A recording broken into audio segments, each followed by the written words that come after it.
This point on 2nd down and 8. Power sweep right. Ellis across the 10, the 5, driving and scoring. Zach Ellis gets into the end zone and drives another nail into the coffin of the Little Lions, as he was just not going to be denied, as Ellis with some strong running over the right side. And you have to be so impressed with this Upper St. Clair offensive line. Not only are they big, but they are a speedy group. They get out there in front of the running back, blocking downfield, and Ellis just does the rest. Well, now there's a pretty deep hole, and State College is going to have to start climbing out immediately as Billy Price tacks on the point after, and all of a sudden it is 35-13 in favor of Upper St. Clair. Stay tuned after the game. We'll get a chance to talk to State College head coach Ron Pavlechko, get his thoughts on the contest, find out if they don't come back to win this one, where things went wrong in that first and second quarter. It really just seemed to be a matter of Upper St. Clair getting off to a slow start and then just jump-start its offense and getting things going. The big play on special teams really hurt. That punt return, I think, was a big blow to State College. This is a big-time drive that Upper St. Clair just put together. 11 plays, 79 yards, eating up 5 minutes and 27 seconds, averaging 8.3 yards per carry on the ground. Ron Pavlechko talking to his defense, saying, you know, guys, we just can't let this continue to happen. I believe he's talking to Sabo there. Charlie Fisher doing a great job with the numbers today. Skip Dry doing an exemplary job with the spotting. I'm surprised he can see over this tarp they have out in front of us. He probably hasn't seen much of the game. But he points at a number regardless, so that works. He wanted to correct me that they're averaging 8.3 yards per carry this game. 36 carries, 294 yards. On the game. Yeah, on the game. Ouch.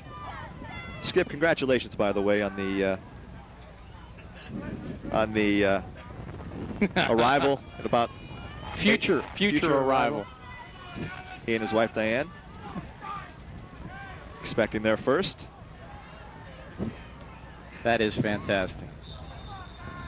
So it'll be Billy Price set to stick his foot into the football and kick it away. Low kick, dropped by one of the upbacks, but then taken by Doherty. Doherty across the 20, the 25, knocked down at the 27. So what could have been a potential disaster turns into something fairly positive as Doherty gets out over the 27, where Darren Martin's there to make the stop for Upper St. Clair. First down and 10, the Lions from the 27. State College not used to being in this position, trailing by 22 points late in the ball game. Nixon is in there, by the way, still hobbling though. He'll go wide to the right side. This should be the last play of the third quarter. We're under 13 seconds on a running clock. At least State College will get the wind in the fourth. Have to look for the positives. This is McQuarrie, chased from behind and sacked from behind. That is Ryan Smith coming from the blind side, as you so often see. And the quarter ends on a very bad note for the Little Lions, as Mike McQuarrie is sacked for a 6-yard loss. With the score, Upper St. Clair 35, State College 13. We'll pause for a timeout.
And welcome back.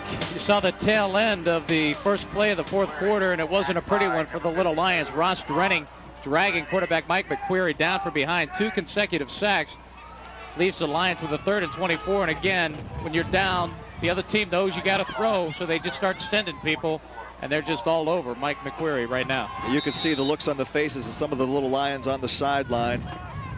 Eric Wagner, the kicker for State College, starting definitely to show some concern about the season ending here. We'll tell you about some third quarter stats. Probably the worst third quarter State College has experienced all season long. The numbers certainly bearing it out. Let's catch this play first.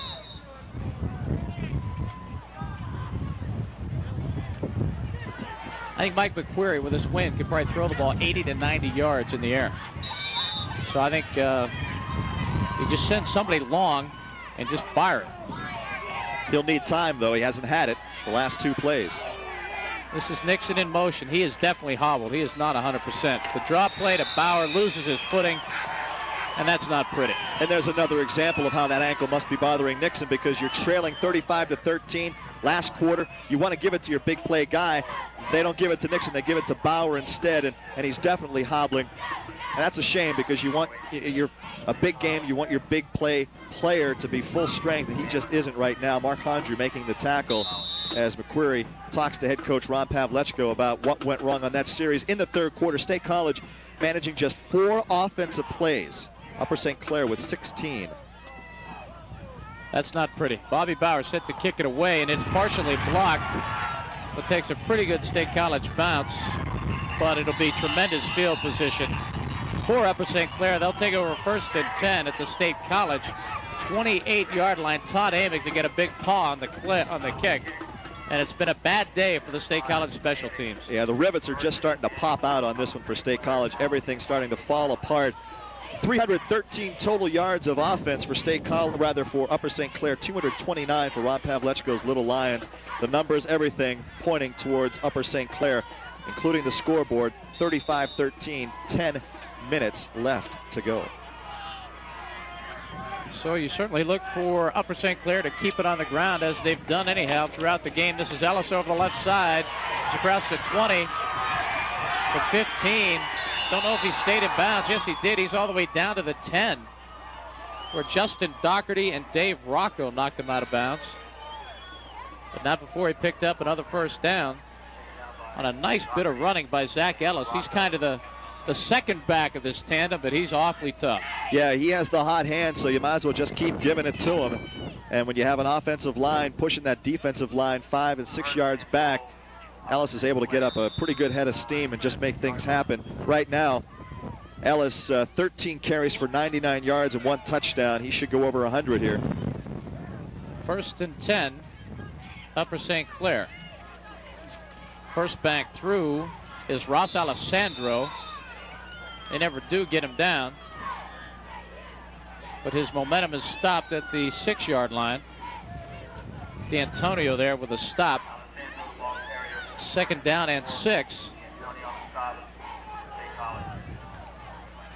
Looks like Upper St. Clair just might have some talent coming back for a football team next season as well. Alessandro, a 5'10", 165-pound junior. And now it's a matter of pride. This one is pretty much decided, but now the Little Lions are going to show what they're made of to keep Upper St. Clair out of the end zone. 2nd and goal from the 6. And the give is to Alessandro, and he rambles into the end zone for the touchdown. A 6-yard touchdown for Upper St. Clair. And the Panthers are not going to be denied on this Saturday at Mansion Park in Altoona. Before the game started, Upper St. Clair coaches were telling us, hey, we're going to win by 20, 21 points. Well, right now, they're up by 28, looking to make it 29. And I got to tell you, I'm quite surprised. Upper St. Clair certainly looking like the cream of the crop in Quad A football in this state. 3 plays, 28 yards on that drive, the 6-yard touchdown. Not even Jeff Nixon, who a lot of folks think wears an S underneath his jersey, is going to be able to make a difference in this one. No, and the point after by Price is good. It's a 42-13 ball game. And what looked to be early on a State College runaway has just gone completely the other direction. Upper St. Clair getting a wake-up call at 13-0, and has since put the Little Lions to sleep. State College scored 2 touchdowns in the first 5 minutes of the ball game. They've been shut out since, and that seems to be enough to send State College faithful on the way back up towards State College and 3:22. Looks to be a bad day for District 6. Unfortunately, as we have told you, that Lock Haven down 22-0 with only a couple of minutes to go. But certainly, any Lock Haven fans out there having to be tuning in, congratulations on a super season. And congratulations also on what I understand was 10 busloads of people heading out to Pittsburgh today to watch their Bobcats take on Blackhawk. It's going to be a long ride home, but it was a fun ride for the Lock Haven fans this year. Because I remember when I was doing state high games on the radio, there was a time when Lock Haven had lost 44 consecutive games. And that wasn't all too long ago. Mike Packer deserves a lot of credit. The kick is handled by Doherty. He's across the 30 and dragged down at the 32 as Justin Doherty tried to kick it into another gear and make something happen. Zach Ellis, Mr. Everything, makes the stop for Upper St. Clair. As you can see, both of these teams have so many great athletes. I'd say 8 or 9 guys on both sides going both ways. Yeah, Doherty does a good job of picking up the loose ball, but it should be pointed out, and I don't mean to belabor the point, but Jeff Nixon wasn't even in there as one of the deep backs. He's in there offensively now, but they're obviously trying to save him for something bigger on offense. He's just not able to respond. No, he is just definitely hampered by that sore ankle that's been bothering him now for 3 weeks. Here's Nixon with the flanker screen. Across the 30, and then he is knocked down and knocked back by the left side of that Upper St. Clair defense. Flags Ellis are down. Again there. Excuse me, Paul. Flags down. It looks like it'll be holding against State College.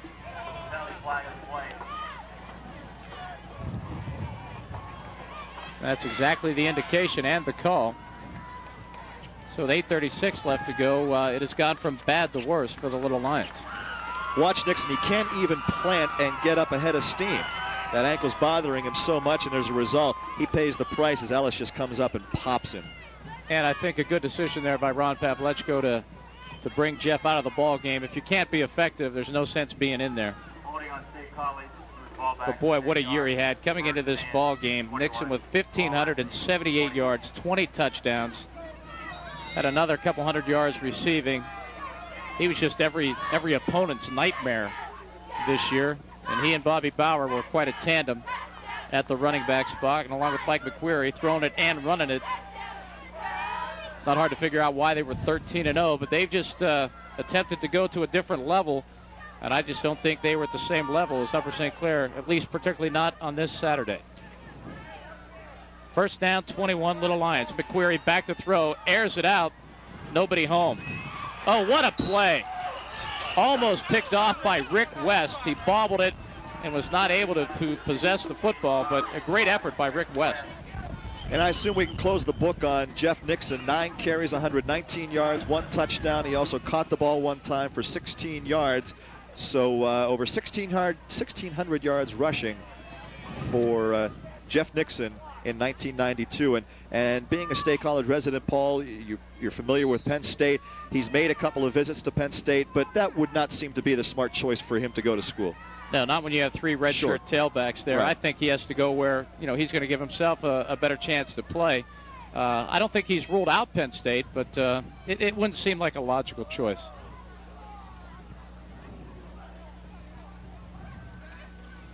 McQuarrie gives to Bauer on the draw play. And Upper St. Clair wasn't fooled, I wouldn't think. Martin, the first to make contact with Bauer. Bauer will lose probably another yard. Mike Euler also there to make the stop. That'll bring up a 3rd down and 22.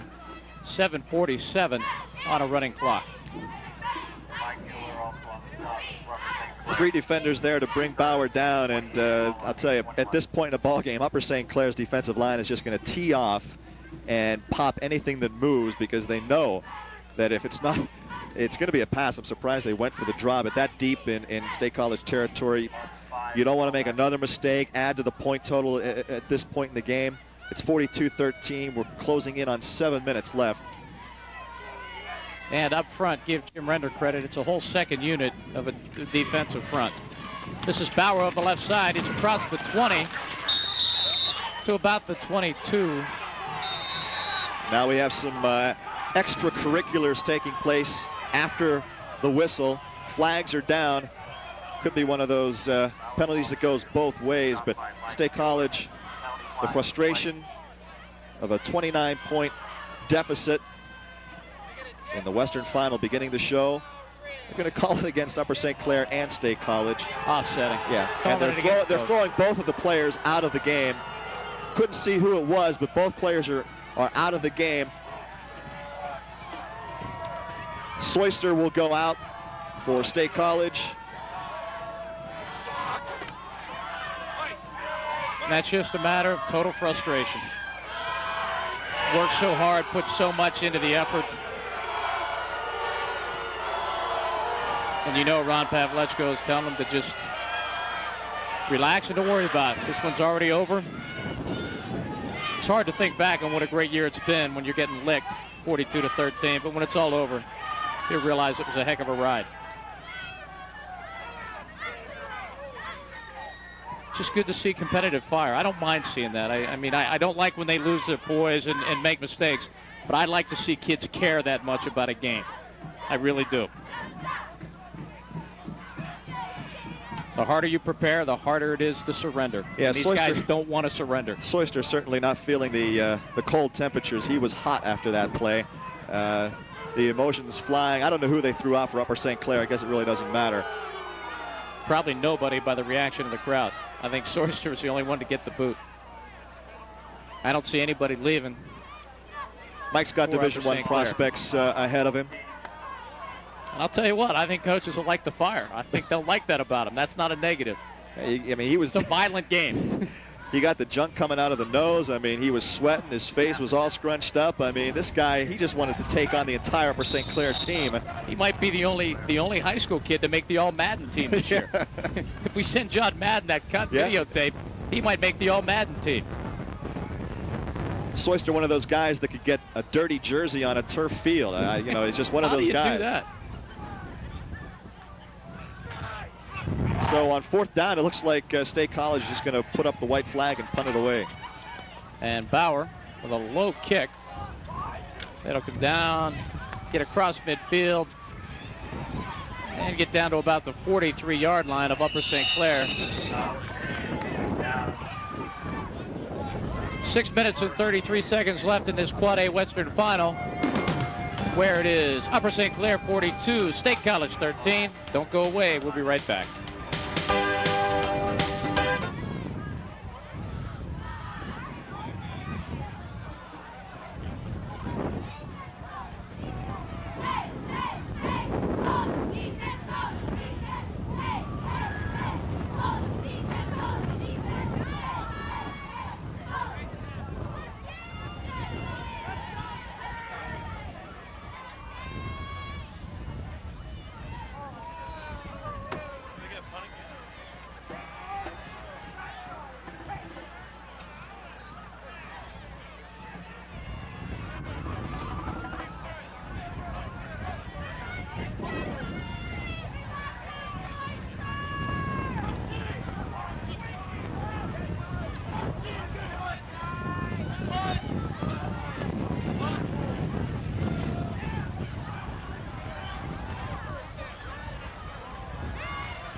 And welcome back. The Little Lions picking up a holding penalty against Upper St. Clair on the punt that we showed you. They decide to re-kick, and Bobby Bauer gets off a 12-yard punt. So things basically not going well for the Little Lions. 42-13, 6:18 left to play. And it is full-scale substitutions for Upper St. Clair, except for the quarterback.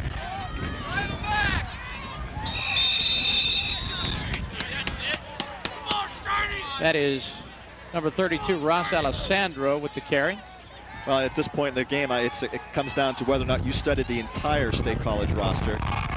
Now, I'm up to speed with State College. I might as well just start making up names for Upper St. Clair. Yeah, I didn't get into the 3 deep situation. I didn't expect this lopsided of a game. I don't think a lot of people did, at least other than the Upper St. Clair folks. Oh, that guy, if he was going to give me State College in 20, I thought I was going to get rich. Good thing he got out of here before we started talking dinero. Tomko gives this time to number 43, who happens to be Ryan Johns. Some good yardage over the right side, and that'll be enough for the Upper St. Clair first down. Dave Rocco there to make the stop. John carries for first down, 1st and 10 Upper St. Clair, ball on the State College. Upper St. Clair just has it in cruise control now, trying to get used to the turf because they're going to be back here next week to host either Coatesville or Cumberland Valley in the Quad A championship football game. A lot of people think, though, the best team in the state happens to be wearing a AAA jersey in Berwick. This time the give is to Alessandro. Nice spin move across the 35 to the 33. He is taken down by Bobby Bauer and Toby Miller. Oh, in a couple of minutes here with under 5 minutes to play. I think I'll head down to the field, try and get Coach Pavlechko, maybe some of the Little Lions. That'd be great. Talk about the disappointment. So stay tuned after the game. We'll have that. Talk to Coach Pavlechko and find out just what went wrong after 5 minutes had elapsed in the ball game. Since that point, with State College leading 13-0, it's been all Upper St. Clair. Such a promising start. You had to wonder, is this too easy? Yeah, if you were wondering that, you were right. It was. Because Upper St. Clair came to play football. And this is Johns again with a lot of room across the 20. Down inside the 16, dragged down from behind by Matt Weekland. So doesn't matter who they put into the football game for Upper St. Clair, good things are happening. Another first down as Johns just follows his blocks, cuts a little bit to the right side, and has to get dragged down from behind, or it would be another Upper St. Clair touchdown. 1st and 10, Upper St. Clair at the State College 15. 3:59 on a running clock left to play in this Quad A Western Final. The backs are Johns and Alessandro. Johns is the first back through. Stop there made by number 71, Steve Dribelbus. But not after they prevent Johns from picking up 4. 2nd down and 6. And again, it's pride time for the Little Lions to see if they can keep Upper St. Clair out of the end zone one more time. I know some of the fans up in State College are probably a little disappointed watching this, but I got to tell you, Paul and I have enjoyed bringing it to you. It's always neat to do a live telecast of a football game.